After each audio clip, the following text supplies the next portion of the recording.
الحمد لله نحمده ونستعينه ونستغفره ونعوذ بالله من شرور أنفسنا ومن سيئات أعمالنا من يهده الله فلا مضل له ومن يضلل فلا هادي له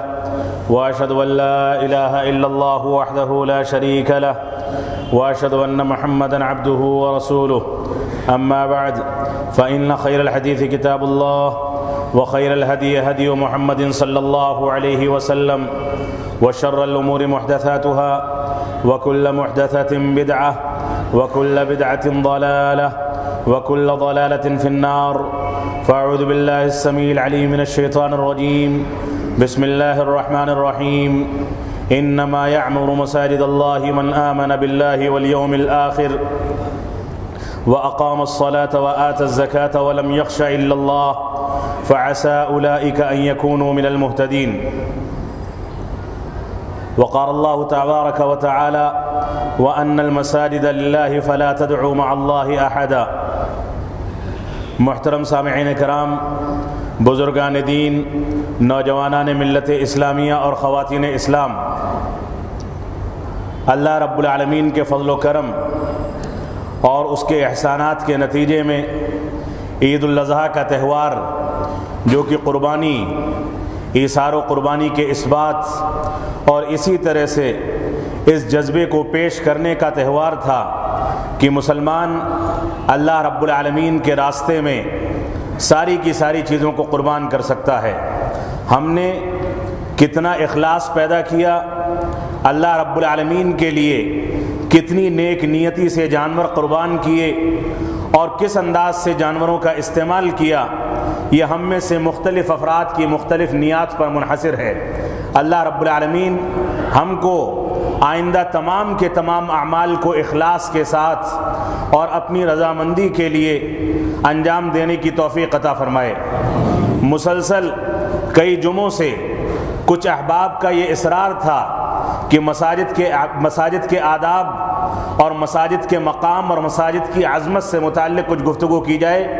اس سے پہلے یہ گفتگو آئی تھی اور مختلف مواقع سے یہ بات بتائی گئی تھی کہ یہ مسجدیں اللہ رب العالمین کی صدائیں،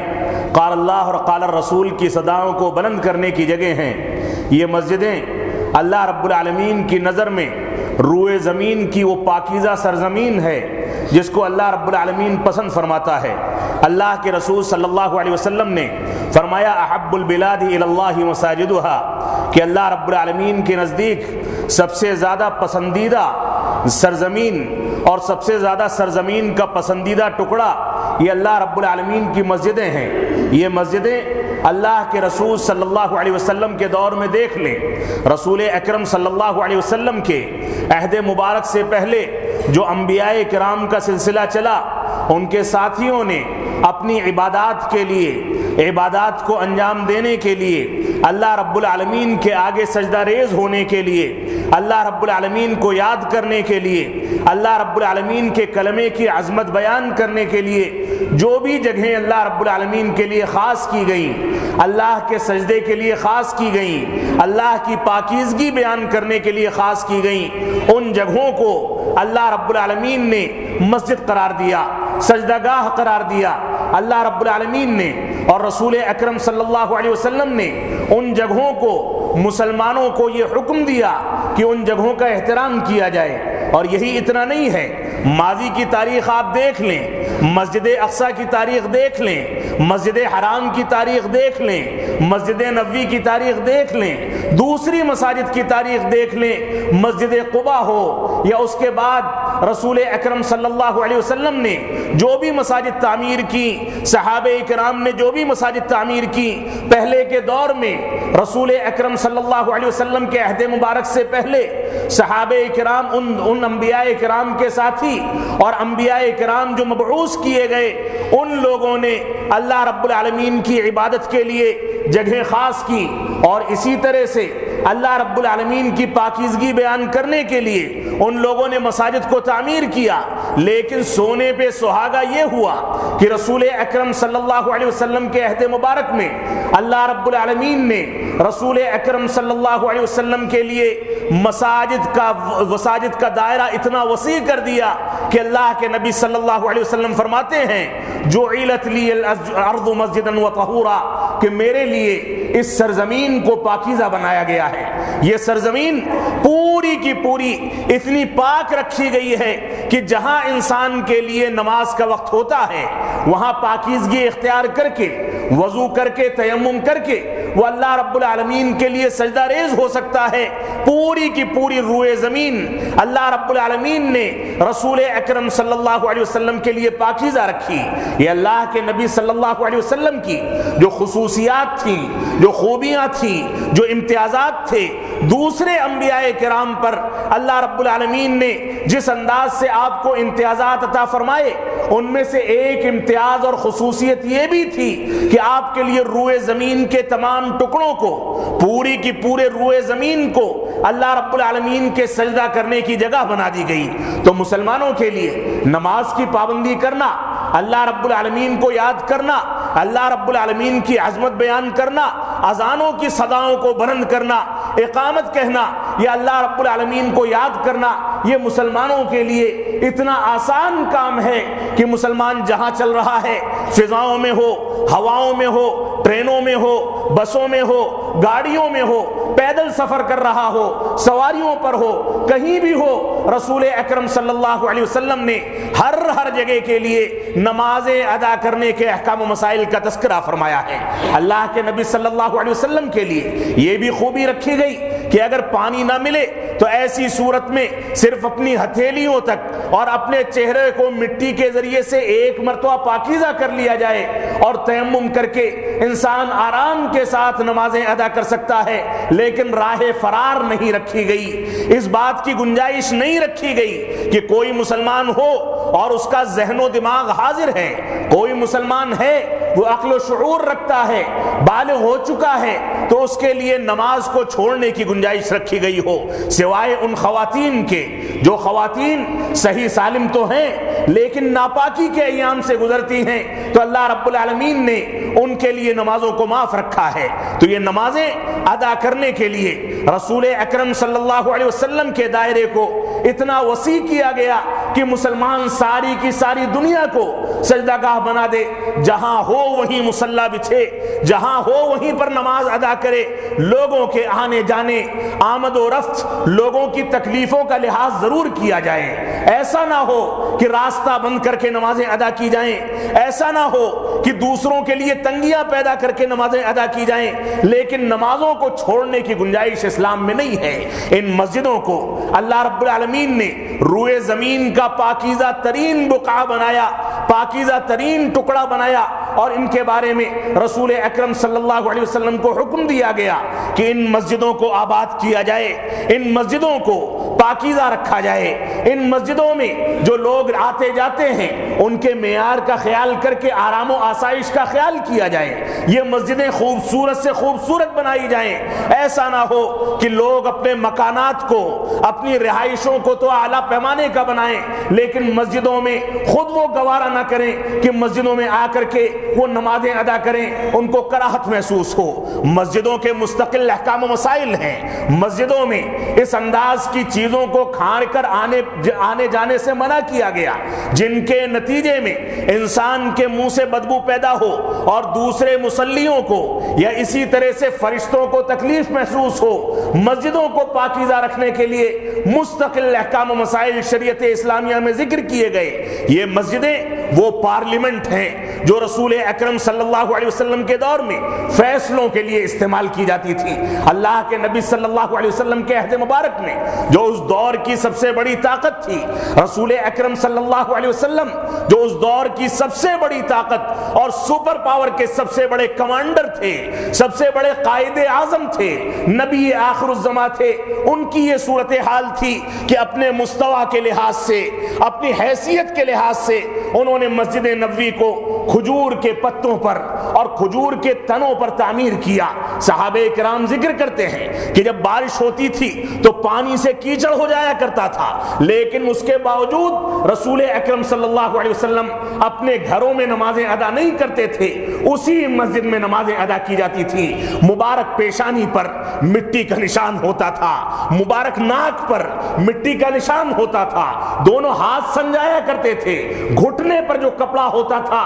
وہ سنجایا کرتا تھا، پنجے سنجایا کرتے تھے، لیکن اسی حالت میں اپنی حیثیت کے لحاظ سے لمبے لمبے سجدے، لمبے لمبے رکوع، لمبا لمبا قیام اور طویل طویل نمازیں ادا کی جاتی تھیں۔ یہ عہد مبارک کا وہ واقعہ ہے، عہد مبارک کی وہ حقیقت ہے جس حقیقت کا انکار نہیں کیا جا سکتا۔ مدینہ منورہ تنہا وہ دار السلطنت تھی جس میں مسجد نبوی میں اسی کھپریل کی بنی ہوئی مسجد اور درخت کے تنوں پر کھڑی ہوئی مسجد جس کے اندر کیچڑ ہو جایا کرتا تھا، اسی مسجد میں بڑے بڑے بین الاقوامی فیصلے لائے جاتے تھے، جھگڑے لائے جاتے تھے، اور اللہ کے نبی صلی اللہ علیہ وسلم کا دربار لگتا تھا۔ آپ بیٹھتے تھے، آپ کے لیے ممبر لگایا جاتا تھا، آپ خطاب فرماتے تھے، فیصلے فرماتے تھے۔ انہی مسجدوں کے اندر مسلمان فوج کی ٹریننگ کی جاتی تھی، انہی مسجدوں سے رسول اکرم صلی اللہ علیہ وسلم جب معاشرے میں کسی عیب کو پھیلتے ہوئے دیکھتے تھے،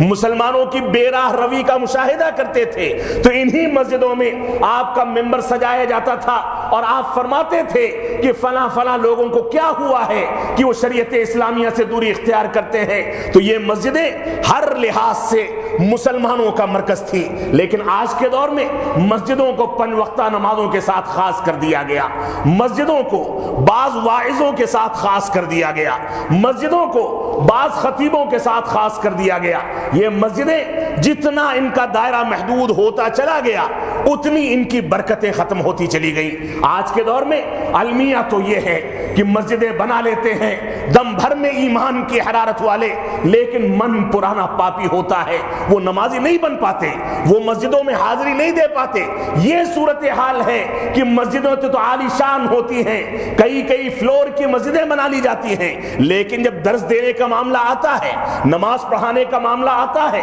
تو وہاں پر ائمہ کرام کے اقوال چلتے ہیں، وقال اللہ اور قال رسول کی صدائیں نہیں چلتی۔ وہاں یہ نہیں بتایا جاتا ہے کہ اللہ کے نبی صلی اللہ علیہ وسلم کے فرامین کا تقاضا کیا ہے، وہاں یہ نہیں بتایا جاتا کہ ان مسجدوں کے تقاضے کیا ہیں، ان مسجدوں کی تاریخ کیا ہے، ان مسجدوں کے فضائل کیا ہیں، ان مسجدوں کی عظمت کیا ہے۔ ان مسجدوں کو اگر غیروں کے اقوال کے لیے تعمیر کیا جاتا ہے تو برائے مہربانی ان کو بند کر دیا جائے۔ اللہ کے نبی صلی اللہ علیہ وسلم کے فرامین، اللہ رب العالمین کے فرامین، قال اللہ اور قال رسول کی صدائیں، یہ ان مسجدوں کا بنیادی محور اور بنیادی مقصد ہے۔ اگر اس کی بلندی ان مسجدوں سے ہوئی تو یہ مسجدیں بابرکت بنیں گی۔ ان مسجدوں سے اٹھنے والی آوازیں، اٹھنے والی صدائیں پوری دنیا کی انسانیت پر ایسی اثر انداز ہوگی کہ اس کے اثر کو کوئی روک نہیں پائے گا۔ لیکن آج کے دور میں ہم مسجدوں سے اتنا دور ہو گئے کہ جو چاہے کدال اٹھا لے، جو چاہے آرام کے ساتھ ہتھیار اٹھا لے اور مسجدوں کو مسمار کر دے، جس انداز سے جو چاہے عدالتوں کے فیصلے کے خلاف، جبکہ فیصلے عدالتوں میں زیر سماعت ہیں، اس کے خلاف نکل کر کے ہندو سبھا یہ فیصلہ کرے کہ 11 نومبر کو یا نومبر کے اخیر میں رام مندر کی تعمیر شروع کر دی جائے گی۔ نعوذ باللہ من ذالک، جس سرزمین پر تقریباً 550 سال تک مسجد کا وجود اور مسجد اپنے گنبد اور میناروں کے ساتھ کھڑی رہی، تقریباً 500 سالوں تک جہاں پر مسجد قائم رہی، اس سے بڑا کون سا ثبوت چاہیے کہ وہاں پر مسجد تھی کہ نہیں تھی؟ 5 صدیاں گزر گئی، مسجد اپنی شان میں کھڑی ہے، لیکن یہ لمحے فکریہ بھی ہے کہ کیا مسلمانوں نے ایسی مسجدوں کو آباد کر کے اللہ رب العالمین کے حقوق کی ادائیگی کی ہے کہ نہیں کی ہے؟ اگر مسجدیں غیر آباد ہیں، مسجدوں سے قال اللہ اور قال رسول کے علاوہ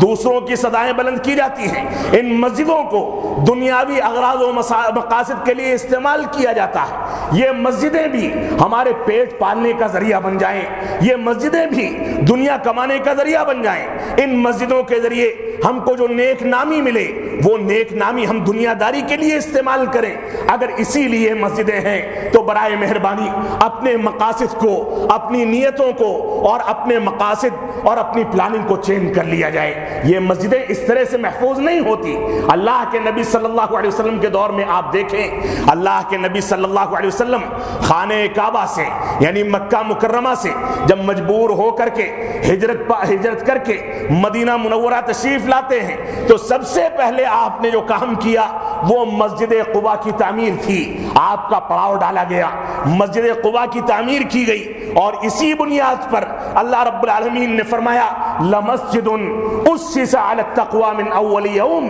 یہ ایسی مسجد ہے مسجد قباء جس کو پہلے دن سے تقوی اور پرہیزگاری اخلاص کی بنیاد پر بنایا گیا ہے۔ یہ مسجد اخلاص کی بنیاد پر تعمیر کی گئی ہے۔ اس کے قرب و جوار میں منافقوں نے جہاں اس وقت مسجد قباء کا بیت الخلا ہے وہاں پر مسجد زرار کو بنا کر کے مسلمانوں کو دو دھڑوں میں تقسیم کرنے کی جو ناعاقبت اندیشی کی تھی، آج بذات خود مسلمان مختلف مسالک کے نام پر، مختلف فقہوں کے نام پر اور مختلف انداز کے بائلاز کے نام پر، مختلف انداز کی رائیوں کے نام پر خود مسلمانوں کو اسی انداز سے تقسیم کر رہا ہے۔ اللہ رب العالمین نے فرمایا مسجد زرار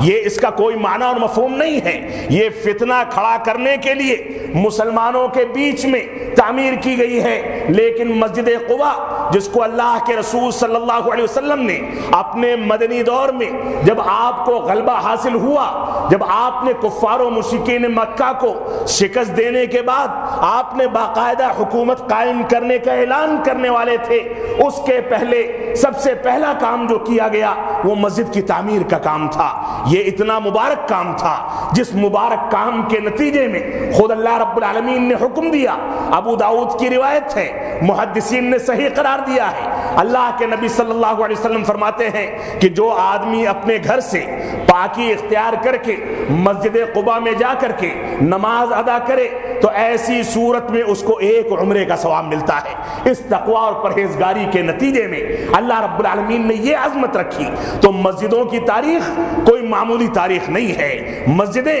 ہر دور میں اسلام کا مرکز رہی۔ مسجدوں کے ذریعے سے محدثین کرام نے، علماء کرام نے اسلام کے مشن کو آگے بڑھایا۔ انہی مسجدوں کے ممبروں سے اسی ہندوستان میں جنگ آزادی کے دوران علماء کرام نے انہی مسجدوں میں لوگوں کی ٹریننگ کر کے انگریز جیسے ظالم و جابر کے خلاف مسلمانوں کو کھڑا کیا، اور اس کے نتیجے میں انگریزوں نے ملک چھوڑنے کو اپنی مجبوری سمجھ لیا۔ یہ ساری کی ساری تاریخ مسلمانوں کی، اسلام کی اور ماضی کی وہ شاندار تاریخ ہے جس کا مطالعہ کرنے کی ضرورت ہے۔ یہ مسجدیں کوئی معمولی چیز نہیں ہیں، یہ مسجدیں اللہ رب العالمین کے گھر ہیں، اللہ رب العالمین کی پسندیدہ چیزیں ہیں، لہٰذا ان مسجدوں کی قدر کی جانی چاہیے،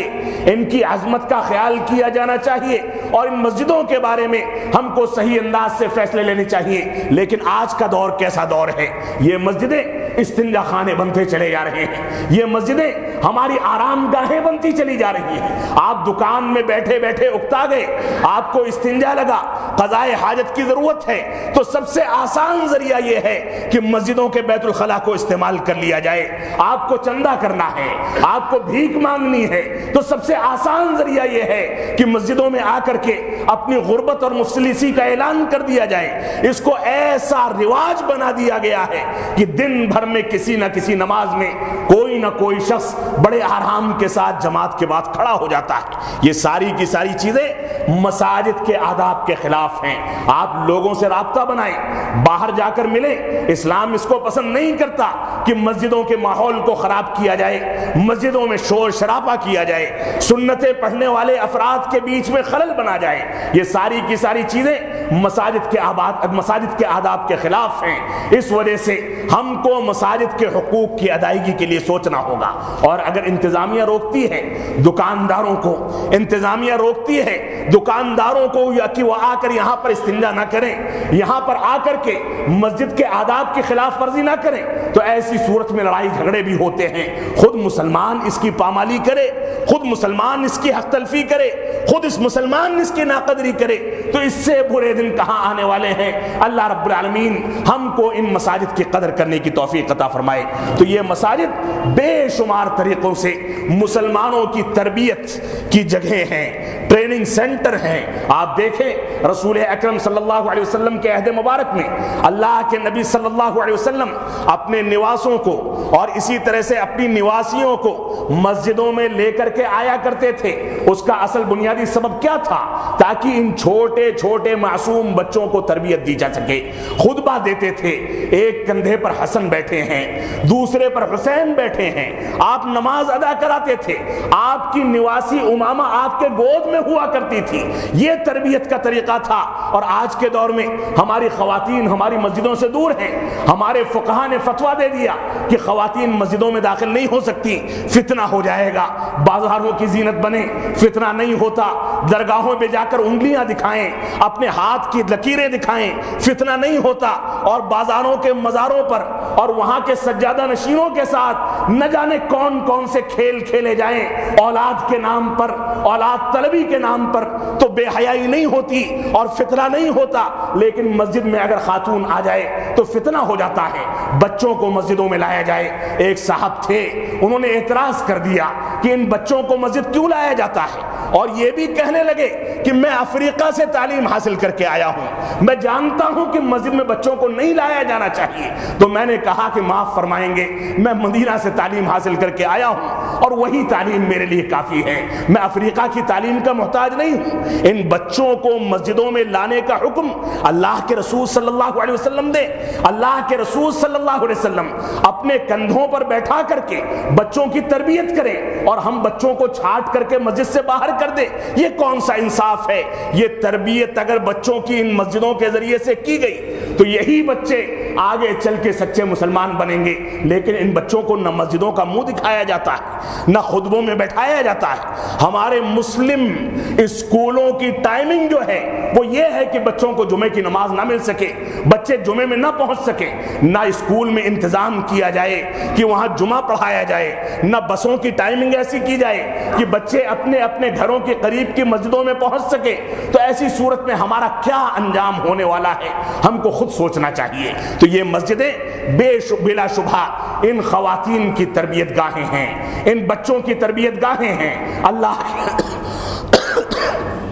اللہ کے نبی صلی اللہ علیہ وسلم ان خواتین کو مسجدوں میں لایا کرتے تھے، ان بچوں کو مسجدوں میں لایا کرتے تھے۔ با جماعت نماز ادا کراتے کراتے کبھی کبھار ایسا بھی ہوا ہے کہ حسن و حسین میں سے کوئی سجدے کی حالت میں آپ کی مبارک پیٹھ پر سوار ہو گیا، جس کے نتیجے میں آپ نے خلاف معمول سجدے کو طویل سے طویل کر دیا۔ صحابہ کرام نے بعد میں دریافت کیا تو آپ نے فرمایا کہ اس بچے نے مجھ کو سواری بنا لیا تھا، میں نہیں چاہتا تھا کہ سجدے کو مختصر کروں، میں نہیں چاہتا تھا کہ اس بچے کے شوق میں خلل ڈالوں، میں نہیں چاہتا تھا کہ اس کو جو سواری ملی ہے اس سواری سے یہ محروم ہو جائے، اس وجہ سے میں نے سوچا کہ سجدہ طویل کر دیا جائے، بچہ خود سے اتر جائے گا تب سجدہ ختم کیا جائے گا۔ تربیت کا یہ پہلو، اس انداز کی چیزیں اس کو سامنے رکھ کر کے ہم کو بھی اپنے بچوں کی تربیت کرنی ہوگی۔ تو آپ دیکھیں یہ مسجدیں اجتماعات کی جگہ ہیں، پنج وقتہ نمازوں میں مسلمان یہاں جمع ہوتا ہے، ایک دوسرے کی بیمار پرسی کرتا ہے، ایک دوسرے کے حالات لیتا ہے، اور اگر کوئی نماز میں نہ پہنچ سکا تو اس کے بارے میں اس کو اطلاع ملتی ہے کہ کون سی مجبوری کے نتیجے میں وہ مسجد میں حاضر نہیں ہو سکا۔ یہ مسجدیں اجتماعیت کا، اتحاد و اتفاق کا مظہر ہیں۔ ان مسجدوں میں جمعہ میں ایک بڑا اجتماع کر کے اور اسی طرح سے دوسرے اجتماعات اور دروس اور محاضرات کے ذریعے سے ان مسجدوں میں دو دشمنوں کو، آپس میں اختلاف رکھنے والوں کو، دو رنگ رکھنے والوں کو، دو برادریوں کے افراد کو، دو گھرانوں اور خاندانوں کے افراد کو، مختلف انداز کی وجہات نظر اور مختلف انداز کے افکار رکھنے والوں کو ایک پلیٹ فارم پر جمع کر کے ان کو اس بات کی دعوت فکر دی جاتی ہے کہ ہماری نظر میں نہ کوئی برادری ہے، ہماری نظر میں نہ کوئی رنگ ہے، ہماری نظر میں نہ کوئی خاندان ہے، اگر ہماری نظر میں کوئی چیز ہے جس کی بنیاد پر انسان انسان بنتا ہے تو انسان کا تقوی ہے، اللہ رب العالمین سے قربت ہے، اللہ رب العالمین اور قرآن و سنت کی صحبت ہے، جس کے نتیجے میں ایک مسلمان بلکہ ایک انسان سچا مسلمان بنتا ہے، یہ پیغام دیا جاتا ہے۔ یہ مسجدیں اس بات کا بھید بھاؤ پیش نہیں کرتی کہ فلاں برادری کی الگ مسجد بنا دی جائے، فلاں مسلک کی الگ مسجد بنا دی جائے، فلاں رنگ والوں کی الگ مسجد بنا دی جائے، بلکہ مسجدیں سارے کے سارے لوگوں کے لیے یکساں مقام رکھتی ہیں۔ ایک بادشاہ اگر کھڑا ہے تو اس بات سے اسلام ممانعت نہیں کرتا کہ اس کے بغل میں اس کا غلام کھڑا ہو، اگر غلام ہے تو غلام کے بغل میں بادشاہ کھڑا ہو، یہ دونوں کے دونوں اللہ رب العالمین کی نظر میں تقوی اور پرہیزگاری کی بنیاد پر ایک دوسرے سے فوقیت حاصل کر سکتے ہیں، ورنہ غلام بھی اپنے آقا سے زیادہ محبوب اور زیادہ افضل ہو سکتا ہے۔ تو اسلام اس بات کا پیغام دیتا ہے، یہ مسجدیں اس بات کا پیغام دیتی ہیں۔ تو ان مسجدوں کے اندر ہم کو اجتماعات کے ذریعے پنج وقتہ نمازوں میں جمع ہونے کے بعد اور اسی طرح سے اذان کی جو صدائیں سنتے ہیں، ان صداؤں کو سننے کے بعد جوق در جوق تیزی کے ساتھ اور بھیڑ جمع کر کے ان مسجدوں میں حاضری دینی چاہیے، تاکہ ان مسجدوں کی آبادی اور اسی طرح سے ان مسجدوں کی بھیڑ یہ ثابت کر دے کہ مسلمان جس اللہ پر، جس رسول پر، جس کلمے پر اور جس قال اللہ اور قال الرسول کی صداؤں کی تنفیذ کے لیے ان مسجدوں میں جمع ہوتا ہے، اس مسلمان کو کوئی توڑ نہیں سکتا ہے، ان کے درمیان انتشار پیدا نہیں کیا جا سکتا، ان کی مسجدوں پر نگاہیں بھی نہیں اٹھائی جا سکتی چاہے جائے کہ اس کو گرایا جائے۔ ان مسجدوں کو اللہ رب العالمین نے مقام اور مضبوطی تبھی عطا فرمائی ہے جب ان مسجدوں کو بنانے والے، ان مسجدوں کو آباد کرنے والے اللہ رب العالمین کی رضامندی کے لیے اور اللہ رب العالمین کی خوشنودی کے لیے ان مسجدوں میں جمع ہو سکیں۔ لیکن بدقسمتی ایسی ہے کہ یہ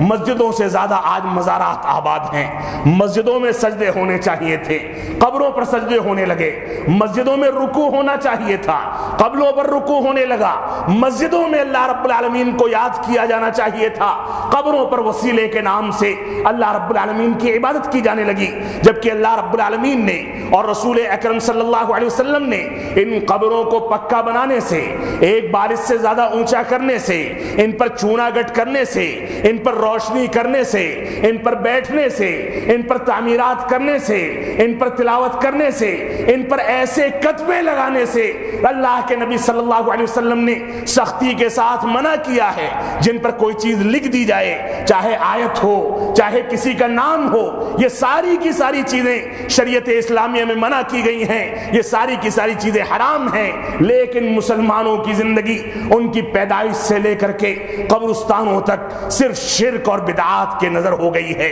اللہ رب العالمین ہم کو ان چیزوں سے دوری اختیار کرنے کی توفیق عطا فرمائے۔ اللہ رب العالمین نے فرمایا، جو آیت کریمہ میں نے شروع میں تلاوت کی تھی، اللہ رب العالمین ارشاد فرماتا ہے، انما یعمر مساجد اللہ من آمن باللہ والیوم الآخر واقام الصلاۃ وآت الزکاۃ ولم یخش الا اللہ فعسى اولئک ان یکونوا من المہتدین۔ اللہ رب العالمین نے اس آیت کریمہ میں پانچ اوصاف کا تذکرہ فرمایا ہے۔ اللہ رب العالمین نے فرمایا، انما یعمر مساجد اللہ من آمن باللہ، بلا شبہ اللہ رب العالمین کی مسجدوں کو آباد کرنے والے افراد 5 صفات کے حامل ہوتے ہیں،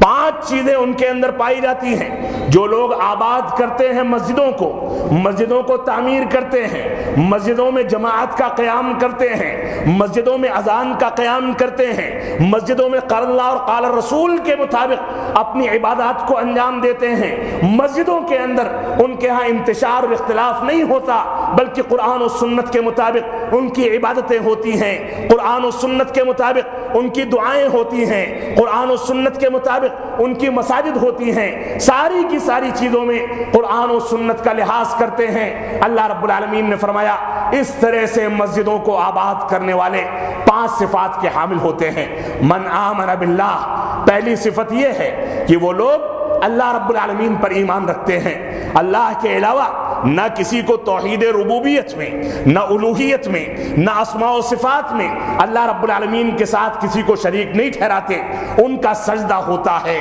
ان کی پیشانی جھکتی ہے، وہ کسی کو یاد کرتے ہیں، کسی سے دعائیں کرتے ہیں، کسی کو مشکل کشا سمجھتے ہیں، کسی سے منتیں کرتے ہیں، اپنی مصیبتوں کا ذکر کرتے ہیں تو صرف رب کائنات سے کرتے ہیں۔ اللہ رب العالمین پر ایمان لانے کا مفہوم یہ ہے کہ اللہ رب العالمین کو مختار کل سمجھا جائے، اللہ کی ربوبیت پر، اس کی الوہیت پر، اس کے اسماء و صفات پر مکمل ایمان رکھا جائے۔ تو پہلی صفت یہ ہے کہ یہ لوگ اللہ رب العالمین پر ایمان رکھتے ہیں، اور اس کے بعد فرمایا والیوم الآخر، اور آخرت پر ایمان رکھتے ہیں۔ ان کو پتا ہے کہ دنیا کے اندر آنکھیں مجھ جانے کے بعد، دنیا سے فوت ہو جانے کے بعد اس دنیا میں انسان مٹی ہو کر نہیں رہ جائے گا، بلکہ آخرت میں اس کو دنیا کی زندگی کے بارے میں،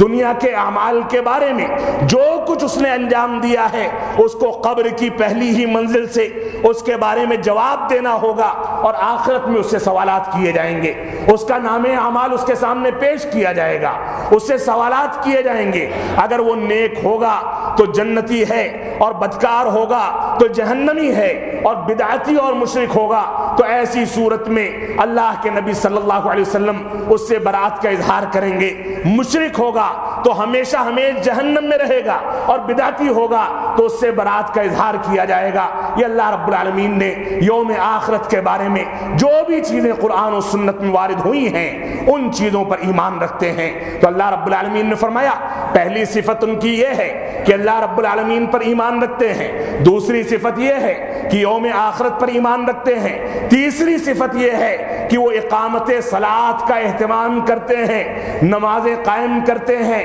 5 وقتہ نمازیں باجماعت مساجد میں حاضر ہو کر امام کے پیچھے ادا کرتے ہیں سنت رسول کے مطابق۔ یہ ان کی تیسری صفت ہے۔ اور اس کے بعد چوتھی صفت بتائی گئی وآت الزکاۃ، اپنے بدنی عبادت کے لیے، مال کی عبادت کے لیے وہ زکوٰۃ نکالتے ہیں۔ ان کا مال نصاب کو پہنچ جاتا ہے تو وہ زکوٰۃ نکالتے ہیں۔ اور 5ویں صفت بتائی گئی وَلَمْ يَخْشَ إِلَّا اللَّهِ، یہ مسجدیں قائم کرنے والے، یہ اللہ پر ایمان رکھنے والے، یہ آخرت پر ایمان رکھنے والے، یہ نمازیں قائم کرنے والے، یہ زکوٰۃ دینے والے اگر حقیقت میں اخلاص کے ساتھ ان چیزوں کو انجام دیتے ہیں تو یہ اللہ کے علاوہ کسی سے نہیں ڈرتے، ان کے دل میں اللہ کے علاوہ کسی کا خوف نہیں ہوتا ہے۔ وَلَمْ يَخْشَ إِلَّا اللَّهِ، یہ اللہ رب العالمین کے علاوہ کسی سے نہیں ڈرتے۔ یہ اللہ رب العالمین نے 5 صفات کا تذکرہ فرمایا، اور اس کے بعد فرمایا فَعَسَىٰ أُولَٰئِكَ أَن يَكُونُوا مِنَ الْمُهْتَدِينَ، ان 5 صفات کو اختیار کرنے کے نتیجے میں ان قریب اللہ رب العالمین ان کو ہدایت یافتہ لوگوں میں شامل کر لے گا، ان کو ہدایت پانے والوں میں شامل کر لے گا۔ اور جس کو اللہ رب العالمین نے ہدایت یافتہ لوگوں کی فہرست میں شامل کر لیا اس کی دنیا بھی بن جاتی ہے اور اس کی آخرت بھی بن جاتی ہے۔ اسی طرح سے اللہ رب العالمین نے فرمایا وَأَنَّ الْمَسَاجِدَ لِلَّهِ فَلَا تَدْعُوا مَعَ اللَّهِ أَحَدًا، یہ مسجدیں اللہ رب العالمین کے لیے ہیں، ان مسجدوں میں اللہ کے علاوہ کسی کو نہ پکارا جائے، ان مسجدوں کے باہر بھی اللہ کے علاوہ کسی کو نہ پکارا جائے۔ وَأَنَّ الْمَسَاجِدَ لِلَّهِ فَلَا تَدْعُوا مَعَ اللَّهِ أَحَدًا، یہ مسجدیں، یہ سجدہ گاہیں صرف اللہ رب العالمین کی عبادت کے لیے ہیں، لہذا اللہ کے ساتھ کسی کو شریک نہ ٹھہرایا جائے۔ ان مسجدوں کے قیام کا بنیادی مقصد اور ان مسجدوں کے قیام کا بنیادی جو مسئلہ ہے اس میں اللہ رب العالمین نے یہ واضح کر دیا فَلَا تَدْعُوا مَعَ اللَّهِ أَحَدًا، مسجدوں کے وجود کا یہ پیغام ہے، یہ میسج ہے۔ ان مسجدوں کے ذریعے اللہ رب العالمین نے انسانیت کو جو پیغام دیا ہے وہ یہی پیغام ہے کہ اللہ کے ساتھ کسی کو شریک نہ ٹھہرایا جائے، نہ اللہ کے رسول کو، نہ صحابہ کرام کو، نہ کسی بزرگ ہستی کو، نہ یہ کہا جائے کہ اللہ کے رسول کے صدقے ہماری دعا قبول فرما، نہ یہ کہا جائے جو قرآن و سنت کی مخالفت ہے اس کو بالکل قریب نہ آنے دیا جائے۔ یہ سارے کے سارے تقاضے ہیں عقیدے توحید کے، جن عقیدے توحید کی تنفیذ کے لیے ان مسجدوں کو قائم کیا جاتا ہے، ان مسجدوں کو تعمیر کیا جاتا ہے۔ تو اللہ رب العالمین نے سورہ توبہ میں وہ آیت کریمہ اور سورہ جن میں اس آیت کریمہ میں واضح کر دیا کہ ان مسجدوں کا مقصد کیا ہے، ان مسجدوں کے آداب کیا ہیں، مسجدیں بنانے کے فضائل کیا ہیں۔ طویل گفتگو تھی لیکن وقت مختصر ہے۔ ان مسجدوں کو بنانے کے نتیجے میں اللہ کے نبی صلی اللہ علیہ وسلم فرماتے ہیں من بنا للہ مسجدا بن اللہ لہ مثلہ فی الجنہ یا بن اللہ لہ بیتا فی الجنہ۔ بعض روایات میں مثلہ کا تذکرہ آتا ہے، جس نے کوئی مسجد تعمیر کرائی اپنے خرچ پر اللہ رب العالمین کی رضامندی کے لیے مسجدوں کو تعمیر کیا، تو ایسی صورت میں اللہ رب العالمین اسی مسجد جیسا ایک قصر اور ایک محل اس کے لیے آخرت میں تیار کرے گا، جنت میں تیار کرے گا۔ لیکن موجودہ دور میں نیک نامی کے لیے، موجودہ دور میں ریاکاری کے لیے، موجودہ دور میں اپنا وزن بڑھانے اور یہ بتانے کے لیے کہ میں بہت زیادہ صدقات و خیرات کرتا ہوں، آج کے دور میں مسلمانوں کا یہ بھی المیہ ہے کہ لڑائی جھگڑے کی زمینوں پر مسجدیں تعمیر کر دی جاتی ہیں، ایسی جگہوں پر، ایسی زمینوں پر مسجدیں تعمیر کی جاتی ہیں جن جگہوں پر اور زمینوں پر دوسروں کی ملکیت ہے، لیکن اس کے باوجود قبضہ کر کے اور زمینوں پر قبضہ جمانے کے لیے، یہ بتانے کے لیے کہ یہاں پر مسجد ہے اور اس زمین کو اپنے نام پکا کرنے کے لیے، پبلک پراپرٹی کے نام سے واضح کرنے کے لیے وہاں پر مسجدیں تعمیر کر دی جاتی ہیں۔ معاف فرمائیں گے، یہ مسجدیں نہیں ہیں، مسجد حلال کمائی کے ذریعے سے بنائی جائے۔ اللہ کے نبی صلی اللہ علیہ وسلم کے عہد مبارک سے پہلے جب آپ چھوٹے سے تھے، اس دور میں آپ دیکھ لیں جب خانہ کعبہ سیلاب کے نتیجے میں ڈہ گیا اور گر گیا تو مشرکین مکہ نے اس کی تعمیر کے لیے کس انداز سے خون اور پسینہ ایک کر کے اپنی گاڑھی کمائی کو، اپنی حلال کمائی کو خانہ کعبہ کی تعمیر کے لیے خاص کیا، اور اس کے نتیجے میں حتیم کا جو حصہ ہے جہاں خانہ کعبہ تعمیر نہیں کیا جا سکا، اس میں ان کی حلال کمائی اس بات کی اجازت نہیں دیتی تھی کہ خانہ کعبہ کے پورے احاطے کو کور کر سکیں، اس وجہ سے اس کو چھوٹا کر کے بنا دیا گیا، اور حتیم آج تک اس کی گواہی دیتا ہے۔ یہ مشرکین مکہ کا عمل تھا۔ آج مسلمان اپنے نام کے لیے،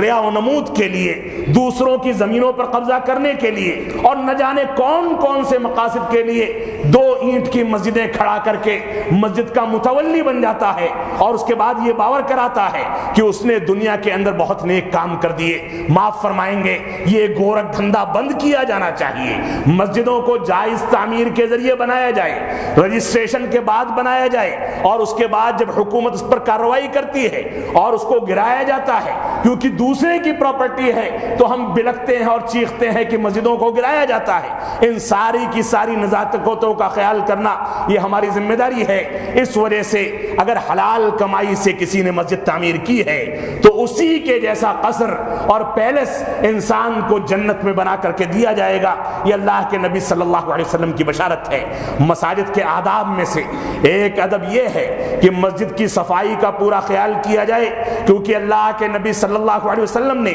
مسجدوں کو صاف رکھنے، مسجدوں کی تعمیر کرنے اور اسی طرح سے اپنے گھروں کے اندر کچھ جگہوں کو خاص کرنے کا حکم دیا کہ اپنے گھر کے اندر بھی ایک مسجد تعمیر کر لی جائے جہاں فرائض مسجدوں میں ادا کیے جائیں، نوافل جا کر کے گھر میں اس خاص جگہ پر ادا کی جائے اور اس جگہ کو خاص رکھا جائے، پاکیزہ رکھا جائے، تاکہ گھروں کے اندر بھی مردوں کی زندگی یاد نہ آئے بلکہ زندوں کا تصور سامنے ہو اور اللہ رب العالمین کی عبادت کی جا سکے، اس کو انجام دیا جا سکے۔ اسی طرح سے مساجد کو گندگی سے پاک رکھنا یہ بھی اللہ کے نبی صلی اللہ علیہ وسلم کا حکم ہے۔ صحیح مسلم کی روایت ہے، اللہ کے نبی صلی اللہ علیہ وسلم نے فرمایا یہ گندگی پھیلانے کے لیے یہ مسجدیں نہیں ہیں، یہ پیشاب کرنے کے لیے مسجدیں نہیں ہیں، یہ گندگی پھیلانے اور بدبو پھیلانے کے لیے مسجدیں نہیں ہیں، یہ آرام کرنے کے لیے مسجدیں نہیں ہیں، بلکہ یہ مسجدیں اللہ رب العالمین کی عبادت کو انجام دینے کے لیے ہیں۔ اسی طرح سے پیاز اور لہسن کھا کر کے، سگریٹ اور بیڑی پی کر کے، اگرچہ سگریٹ اور بیڑی انسان کے لیے ہر وقت حرام ہے، اس کی کوئی بھی گنجائش نہیں، جو لوگ تمباکو کھاتے ہیں، جو لوگ پان کھاتے ہیں، جو لوگ بیڑی پیتے ہیں، ان لوگوں نے اس کے لیے کراہت کا فتویٰ دے رکھا ہے، جبکہ حقیقت یہ ہے کہ یہ ساری کی ساری چیزیں شریعت اسلامیہ میں سرے سے حرام ہیں۔ ان چیزوں کو کھا کر کے آنا مزید حرمت کا باعث ہے، کیونکہ اس کے ذریعے سے منہ سے بدبو اٹھتی ہے۔ کچا پیاز اور کچا لہسن کھا کر کے مسجدوں میں آنے سے منع کیا گیا، کیونکہ مسجدوں کے اندر خوشبو پھیلائی جائے، بدبو نہ پھیلائی جائے۔ اسی طرح سے مسجدوں کو صاف ستھرا رکھنے کے لیے مسجدوں میں صاف ستھرا لباس، خوشبو کا اہتمام، اور اسی طرح سے مسجدوں کے اندر بہتر سے بہتر لباس پہن کر کے آنا، یہ بھی اللہ کے نبی صلی اللہ علیہ وسلم اور اللہ رب العالمین کا حکم ہے۔ اللہ رب العالمین نے فرمایا یا بنی آدم خذوا زینتکم عند مسجد عند کل مسجد، اے بنی آدم اپنی مسجدوں میں زینت اختیار کرو،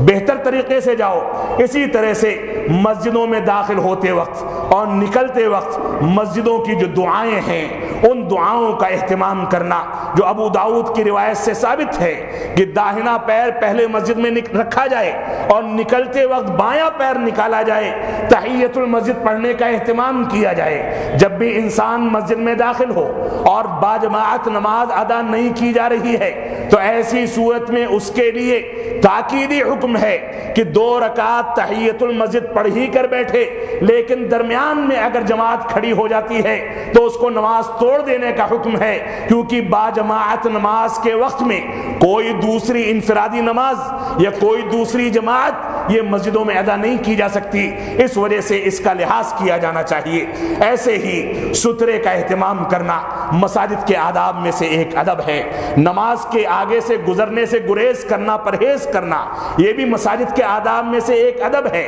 خواتین خوشبو لگا کر اور کھنکھناتے زیور پہن کر کے نہ آئیں، یہ بھی مساجد کے آداب میں سے ایک ادب ہے۔ مسجد میں کسی گمشدہ چیز کا یا کسی دوسری چیز کا اعلان کرنے کی ممانعت ہے، لہذا اس سے بچنا یہ بھی مساجد کے آداب میں سے ایک ادب ہے۔ بڑے آرام کے ساتھ آپ کہیں دوسری جگہ سے اعلان کرا دیں، کسی دوسری چیز میں اشتہار دے دیں، لیکن مسجدوں میں ناگزیر صورتحال ہے تو الگ مسئلہ ہے، لیکن مسجدوں میں اس طرح کے اعلان کرنے سے اللہ کے نبی صلی اللہ علیہ وسلم نے منع فرمایا ہے، بلکہ بددعا دی ہے کہ جو مسجدوں میں گمشدہ چیزوں کا یا تجارت کا اعلان کرے، اللہ رب العالمین اس کی چیز کو اور گنوا دے اور اس کی تجارت زائل ہو جائے، یہ اللہ کے نبی صلی اللہ علیہ وسلم کی بددعا ہے۔ اسی طرح سے مساجد میں خرید و فروخت کرنا منع ہے۔ اللہ کے نبی صلی اللہ علیہ وسلم نے بددعا دی، مسجد میں آواز بلند کرنا، زور زور سے بلند آواز سے گفتگو کرنا، اور اسی طرح سے یہاں تک کہ اگر لوگ مختلف انداز کے موجود ہیں تو تلاوت کلام پاک بھی زور آواز سے کرنا، اس کی ممانعت ہے۔ اللہ کے نبی صلی اللہ علیہ وسلم نے خلل ڈالنے سے منع کیا ہے۔ ابو داؤد کے اندر اس روایت کا تذکرہ موجود ہے۔ اذان ہونے کے بعد بے شمار طریقے سے دیکھا جاتا ہے، بہت سے لوگ اذان کے بعد گھستے ہیں کہ اذان ہو چکی ہے، استنجا خانہ کھل گیا ہوگا، اور وہاں پر استنجا کر کے بڑے آرام کے ساتھ باہر نکل جاتے ہیں۔ اللہ کے نبی صلی اللہ علیہ وسلم نے، صحیح مسلم کی روایت ہے غالباً، کہ اللہ کے نبی صلی اللہ علیہ وسلم نے سختی سے روکا کہ مسجد کے احاطے میں اذان کے بعد داخل ہونا یا مسجد کے احاطے میں موجود ہونے کے وقت میں اگر اذان ہو جاتی ہے تو مسجد کے احاطے سے باہر نکلنا اذان کے بعد یہ حرام ہے، اس کی گنجائش نہیں ہے الا یہ کہ نماز ختم ہو جائے، نماز ختم ہونے کے بعد ہی انسان باہر نکل سکتا ہے۔ اللہ رب العالمین ہم کو مساجد کے آداب کا خیال کرنے، مساجد کے حقوق کا خیال کرنے کی توفیق عطا فرمائے، ہم کو توفیق عطا فرمائے کہ ہم مساجد کی پاکیزگی کا خیال کر سکیں، مساجد کی عظمت کا خیال کر سکیں، مساجد کے حقوق کی ادائیگی کر سکیں۔ ہم جب تک جئیں تب تک اسلام پر جئیں، جب ہمارا خاتمہ ہو تو ایمان پر ہو۔ بارک اللہ لنا ولکم فی القرآن المجید ونفعنی وإیاکم بالآیات والذکر الحمید، انہ تعالی جواد